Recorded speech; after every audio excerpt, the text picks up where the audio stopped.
Amigos de la vida, de nuevo, psicoanálisis, respuesta necesaria con el fascinante programa sobre Sigmund Freud en el malestar de la cultura, y estamos en los instintos.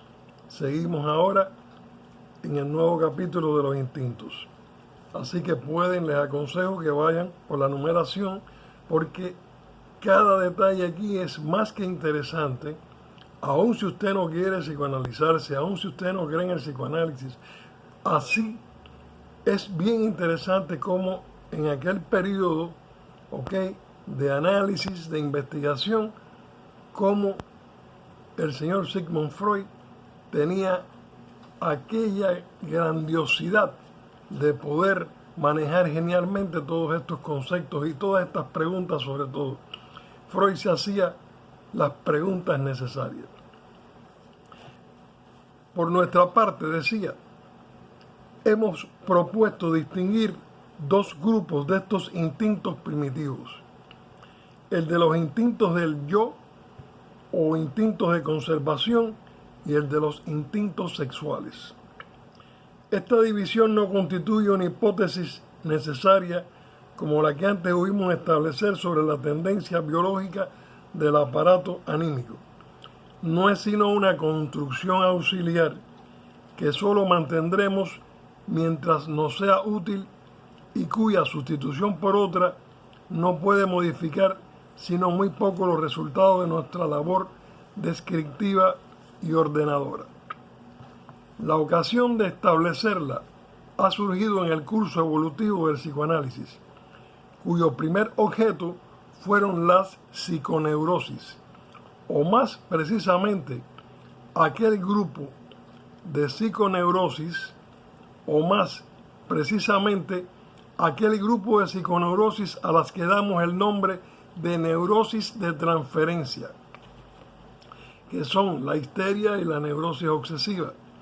Estudio que nos llevó al conocimiento de que es la raíz de cada una de tales afecciones, de que en la raíz de cada una de tales afecciones existía un conflicto entre las aspiraciones de la sexualidad y las del yo. Es muy posible que un más penetrante análisis de las restantes afecciones neuróticas, entre paréntesis, y ante todo de las psiconeurosis narcisistas, o sea, de las esquizofrenias, nos imponga una modificación de esta fórmula y con ella una distinta agrupación de los instintos primitivos. Mas por ahora no conocemos tal nueva fórmula, ni hemos hallado ningún argumento desfavorable a la oposición de instintos del yo e instintos sexuales. Dudo mucho de que la elaboración del material psicológico pueda proporcionarnos datos decisivos para la diferenciación y clasificación de los instintos. A los fines de esta elaboración, parece más bien necesario aplicar al material determinadas hipótesis sobre la vida instintiva, y sería deseable que tales hipótesis pudieran ser tomadas de un sector diferente y transferidas luego al de la psicología. Aquello que en esta cuestión nos suministra la biología no se opone ciertamente a la diferenciación de instintos del yo e instintos sexuales. La biología enseña que la sexualidad no puede equipararse a las demás funciones del individuo, dado que sus tendencias van más allá del mismo y aspiran a la producción de nuevos individuos, o sea, a la conservación de la especie. Nos muestra además como igualmente justificadas dos distintas concepciones de la relación entre el yo y la sexualidad, una para la cual es el individuo lo principal, la sexualidad una de sus actividades y la satisfacción sexual una de sus necesidades. Bien, y otra que considera al individuo como un accesorio temporal y pasajero del plasma germinativo casi inmortal que le fue confiado por la generación. La hipótesis de que la función sexual se distingue de las demás por un quimismo especial aparece también integrada, según creo, en la investigación biológica de Ehrlich. Dado que el estudio de la vida instintiva desde la conciencia presenta dificultades casi insuperables, continúa siendo la investigación psicoanalítica de las perturbaciones anímicas la fuente principal de nuestro conocimiento. Pero correlativamente al curso de su desarrollo, no nos ha suministrado hasta ahora el psicoanálisis datos satisfactorios más que sobre los instintos sexuales, por ser este el único grupo de instintos que le ha sido posible aislar y considerar por separado en las psiconeurosis. Con la extensión del psicoanálisis a las demás afecciones neuróticas,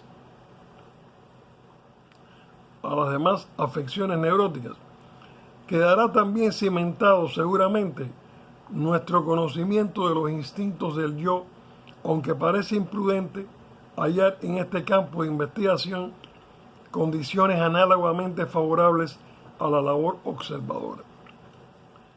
De los instintos sexuales podemos decir en general lo siguiente: son muy numerosos, proceden de múltiples y diversas fuentes orgánicas, actúan al principio independientemente unos de otros y solo ulteriormente quedan reunidos en una síntesis más o menos perfecta. El fin al que cada uno de ellos tiende es la consecución del placer orgánico, y solo después de su síntesis entra al servicio de la procreación, con la cual se evidencian entonces generalmente como instintos sexuales. En su primera aparición se apoyan ante todo en los instintos de conservación, de los cuales no se separan luego, sino muy poco a poco, siguiendo también en el hallazgo de objetos los caminos que los instintos del yo les marcan. Parte de ellos permanecen asociadas a través de toda la vida a los instintos del yo, aportándoles componentes libidinosos que pasan fácilmente inadvertidos durante la función normal y solo se hacen claramente perceptibles en los estados patológicos. Se caracterizan por la facilidad con la que se reemplazan unos a otros y por su capacidad de cambiar indefinidamente de objeto. Estas últimas cualidades les hacen actos para funciones muy alejadas de sus primitivos actos finales, que es la sublimación. Hemos estudiado la sublimación con anterioridad. Hay suficientes videos para encontrar. Siendo los instintos sexuales aquellos en cuyo conocimiento hemos avanzado más hasta el día, limitaremos a ellos nuestra investigación de los destinos por los cuales pasan los instintos en el curso del desarrollo y de la vida. Fíjate qué interesante está esto.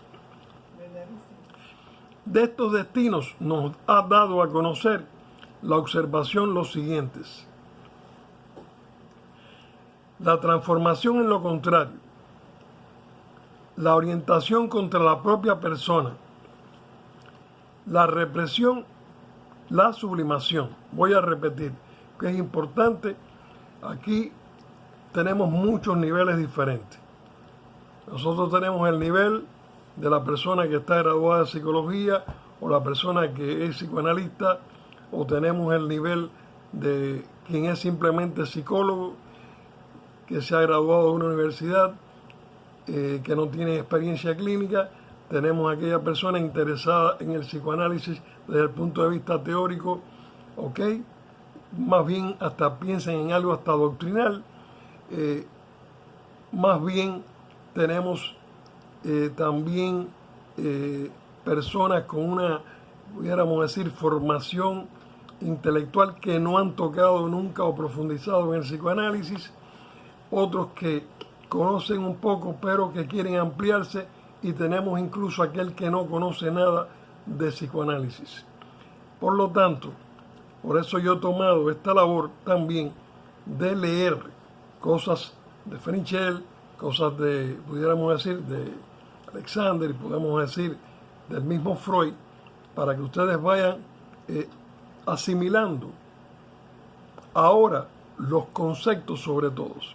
Entonces voy a repetir. De estos destinos nos ha dado a conocer la observación de la clínica psicoanalítica. Esa es la real observación de Freud, la clínica con el paciente, con el sufriente. Bien, la transformación en lo contrario, la orientación contra la propia persona, la represión, que es un mecanismo conocido, y la sublimación, otro mecanismo. No proponiéndonos tratar aquí de la sublimación y exigiendo la represión capítulo aparte, quédanos tan solo la descripción y discusión de los dos primeros puntos. Por motivos que actúan en contra de una continuación directa de los instintos, podemos representarnos también sus destinos como modalidades de la defensa contra ellos.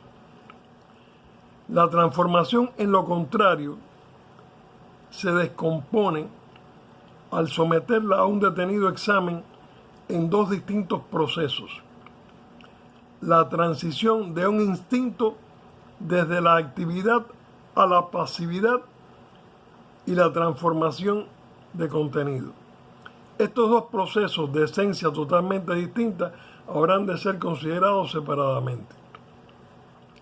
Ejemplos del primero son los pares antitéticos, que vienen a ser sadismo-masoquismo, y placer visual, que viene a ser exhibición. La transformación en lo contrario alcanza solo a los fines del instinto. El fin activo, atormentar, ver, es sustituido por el pasivo, ser atormentado, ser visto. La transformación de contenido se nos muestra en el caso de la conversión del amor en odio. La orientación contra la propia persona queda aclarada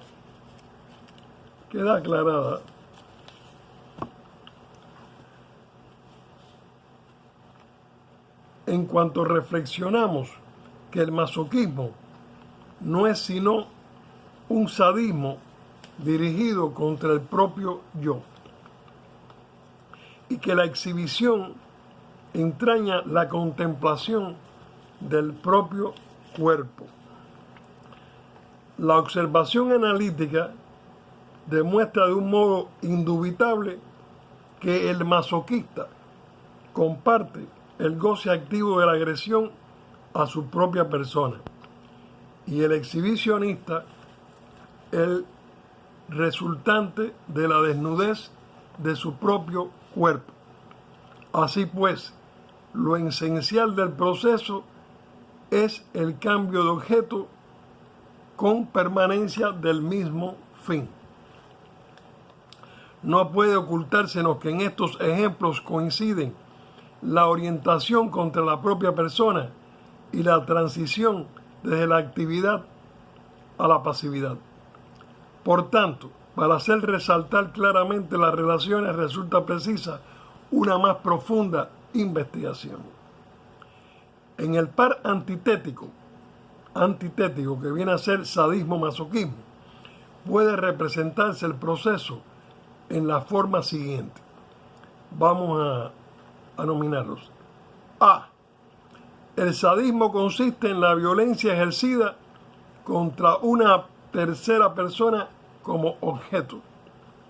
B. Este objeto es abandonado y sustituido por la propia persona. Con la orientación contra la propia persona queda realizada también la transformación del fin activo del instinto en un fin pasivo. Y C. Es buscada nuevamente como objeto una tercera persona que a consecuencia de la transformación del fin tiene que encargarse del papel de sujeto. El caso C, el último que hemos leído, que es decir, es buscada nuevamente como objeto una tercera persona que a consecuencia de la transformación del fin tiene que encargarse del papel del sujeto. Bien, este caso es el de lo que vulgarmente se conoce con el nombre de masoquismo. También en él es alcanzada la satisfacción por el camino del sadismo primitivo, transfiriéndose imaginativamente el yo a su lugar anterior, abandonado ahora al sujeto extraño. Es muy dudoso que exista una satisfacción masoquista más directa.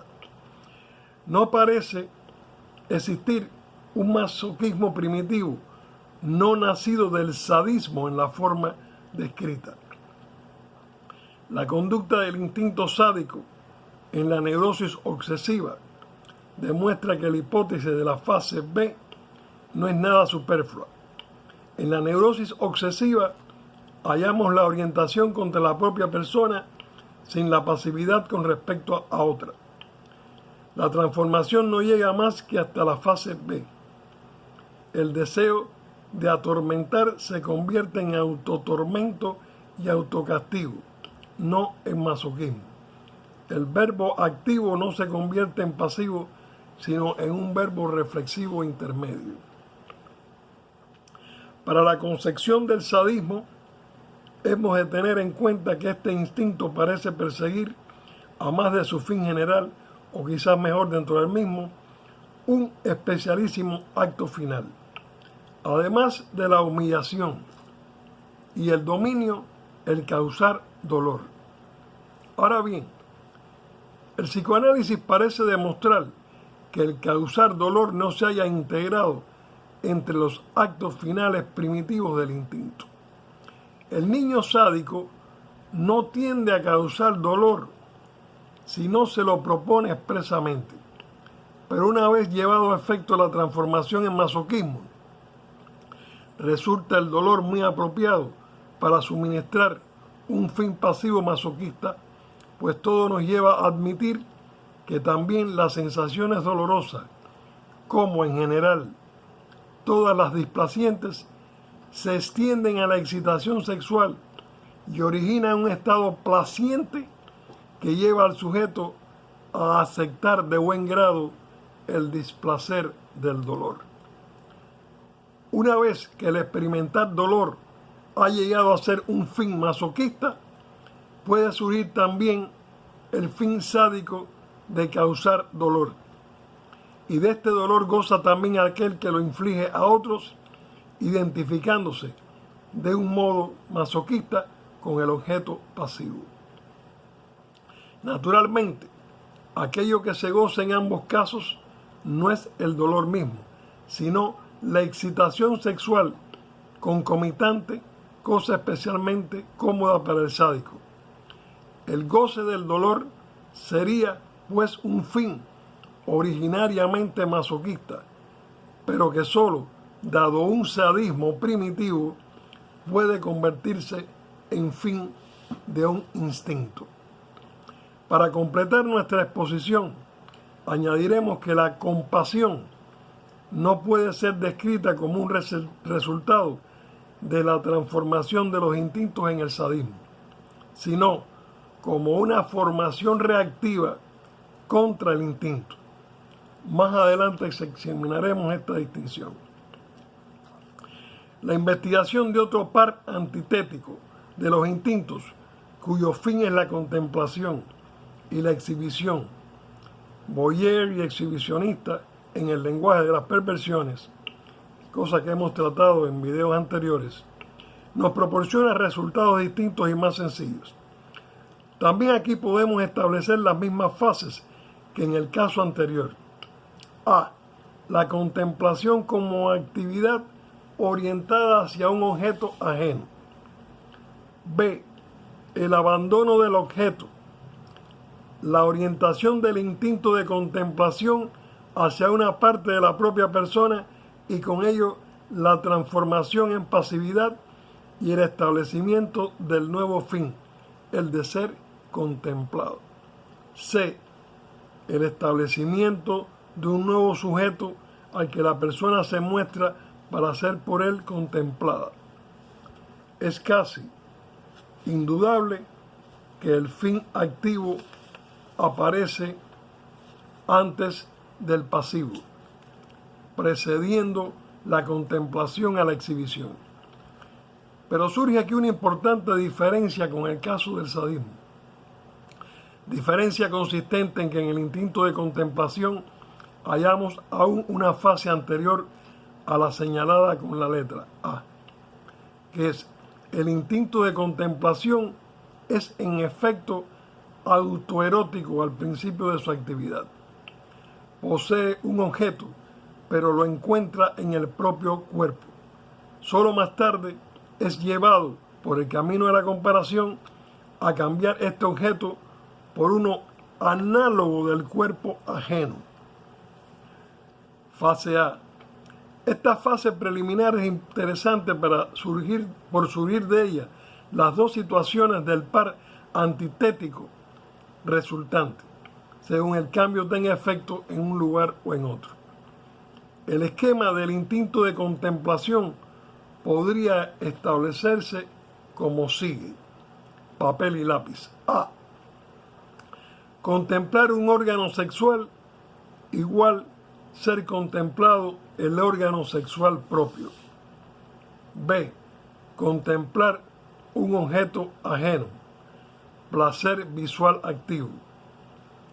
Y ser contemplado el objeto propio por persona ajena, exhibicionismo. Tal fase preliminar no se presenta en el sadismo, el cual se orienta desde un principio hacia un objeto ajeno. De todos modos, no sería absurdo deducirla de los esfuerzos del niño que quiere hacerse dueño de sus miembros. Hasta aquí, amigos de la vida, hoy. Esto está muy, muy interesante. Esto hay que leer varias veces. Esto hay que sumarse a la cultura psicoanalítica y, por supuesto, todas estas realidades Freud las encontró, Freud las comprobó, Freud las investigó en el diván con los pacientes de neurosis obsesiva sobre todo y de histeria, que eran los que más veía Freud. Amigos de la vida, seguiremos y en el nuevo capítulo avanzaremos mucho más en esta interesantísima, que a veces parece misteriosa, pero que Freud nos ayuda a poder deleitarnos con su lindo estilo literario. Hasta la próxima, psicoanálisis y respuesta necesaria. Recuerden dar likes y recuerden las suscripciones. Es muy importante para todos. Bye.